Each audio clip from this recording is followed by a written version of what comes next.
Hello friends, and welcome back to another What's for Dinner. In today's video, I'm going to be sharing 4 meals that we had for dinner this week. First meal we had was pork pine balls on mashed potato. So for this recipe, I have combined 500 grams of minced beef with half a cup of uncooked rinsed rice, 1 egg, some spices. Today I am using chili flakes, some mixed herbs, paprika and some garlic powder. I have 1 small chopped onion here in this container. Then I am using 2 tins of Heinz Big Red condensed tomato soup, and I am also going to be adding in 2 cups of water here, and also I have my potatoes here for the mashed potato to go with it. And also I forgot to add in this clip here, you will need about half a cup of breadcrumbs. So first thing I'm doing here is just combining all of my ingredients into this big mixing bowl so that I can make sure they are mixed through and combined really well.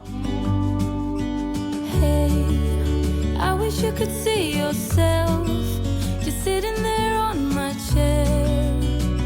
I'm staring at you, you don't even notice. Should have told you straight away, you don't have to be afraid anymore. I know you haven't noticed.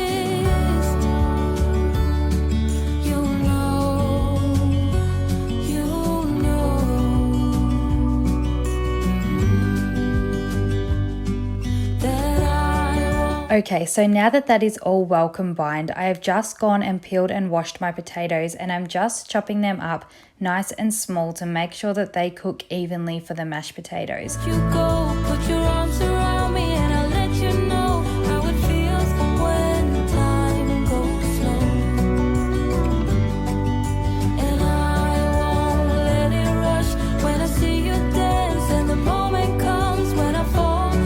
And once I have those potatoes on the stove, I'm just going to go ahead then and start up heating the 2 tins of condensed tomato soup in this big pot here.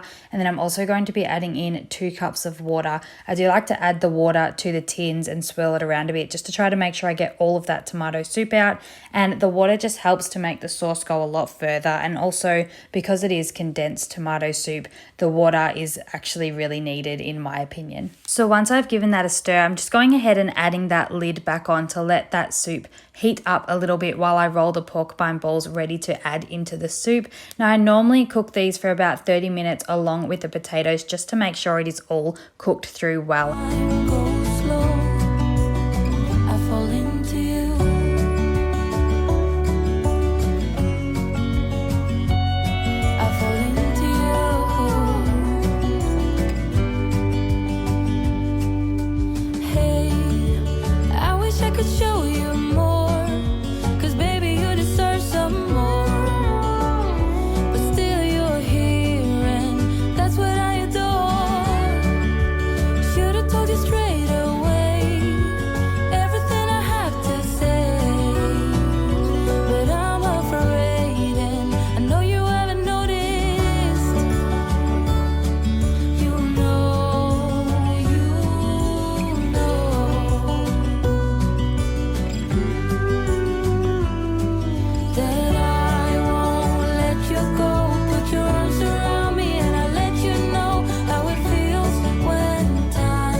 Now, I would say that this recipe here is one of my top 5 comfort foods. Who here watching is like me and always overdoes it with the mashed potato? I just can never get enough of it. So I always like to make sure that I put the meatballs on top and add plenty of that tomato soup to the top because it just makes all the difference.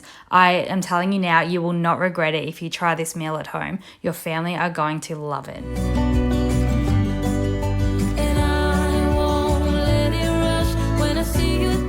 So the second meal that I wanted to share with you all from this week's meal plan was chicken and broccoli carbonara tortellini. So I'm just starting by dicing up these chicken breasts. Now I still don't know why I did this.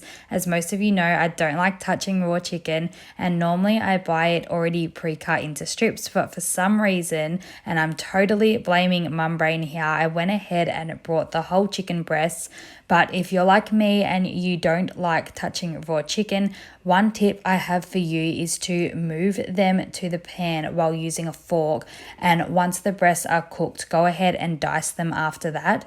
But as I said, I'm blaming mum brain for this one. So here I am dicing up that chicken, and then with a little olive oil, I'm just going to go ahead and get that chicken cooked and browned up and then set that aside.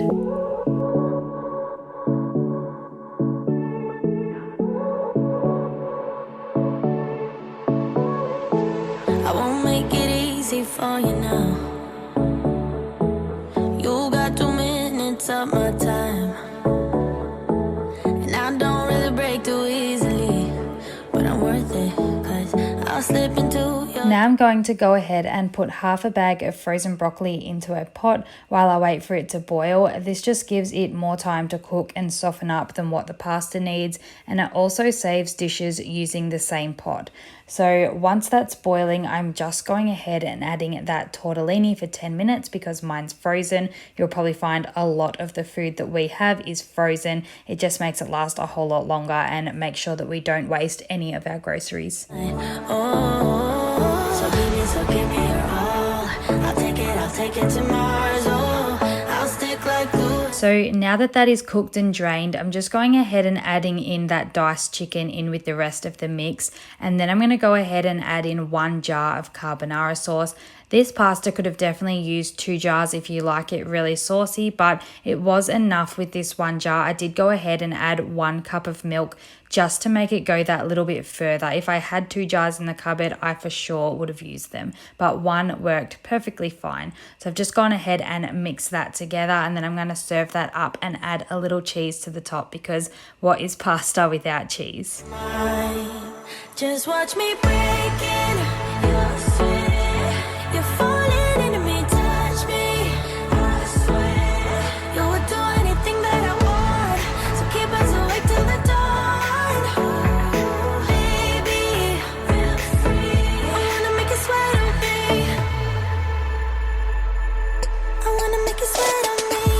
I got you wrapped around my finger. So this next recipe isn't really a set recipe, but I made up a big batch of what I like to call shelf cooking bolognese sauce. So for this, I'm using some olive oil, some beef mince. I'm also going to be using 1 tin of condensed tomato soup and 1 tin of diced Italian tomatoes. Now you could use anything here, any pasta sauce, or if you had 2 tins of diced tomatoes, even better, but I just had this in my cupboard. Then I'm going to be using 2 tins of brown lentils. I'm also going to be adding in some frozen diced onions and also these capsicums that I've had in the freezer for a while now. I'm just going to puree those in the blender to hide them in there. I'm also going to be adding some paprika, some chili flakes, some cumin, some mixed herbs, and some garlic powder. So I'm just going to start off here by heating up some olive oil in the bottom of my pot here. Then I'm going to be adding in some onion to cook down. Now the next thing I like to do is make sure I get my minced beef browned really well, just to make sure that I know that it's cooked well before adding any spices or capsicum and things like that, just because that can color the beef and make it seem like it's cooked when it's not really. So I like to make sure that's done perfectly first before adding in the rest of the ingredients and leaving that on the stove for as long as possible really, but I do like to keep it on for at least an hour just to make sure that all those flavors really get in there. Now the reason that I like to call it shelf cooking is because I rarely follow a recipe while making our bolognese sauce. As you all know, I have 2 young kids here who are very picky eaters, so my bolognese sauce usually has a bunch of added hidden veggies and good stuff depending on what we have in the fridge and freezer at the time. So this week happened to be these ingredients specifically that I've added, but other times I can also be adding zucchini or carrots or pretty much anything that we have on hand. So that's why I like to call it shelf cooking. It's a very versatile recipe and you can change it up to whatever you have in your pantry, which I find super convenient and helpful to also make sure that you aren't wasting any of your groceries at the end of the week. So I'm just going to let that simmer on the stove for as long as possible, as I said earlier, at least an hour, and then half of this recipe tonight, I am going to be adding into some ravioli, and then this doubles as a fourth recipe idea because I am going to be adding that onto the leftover potatoes that we have this week. I'm just going to be roasting them in the oven, and I'm going to be adding this to the top with some cheese and sour cream. So I really hope that you all found a new dinner idea in today's What's for Dinner video. Please don't forget to give it a huge thumbs up and subscribe to my channel if you haven't already. I would love to see you back here, and don't forget to say hi in the comments. I love to hear from you all. So until next time, I hope you all have a fantastic week, and I will see you all again very soon. You wait and see.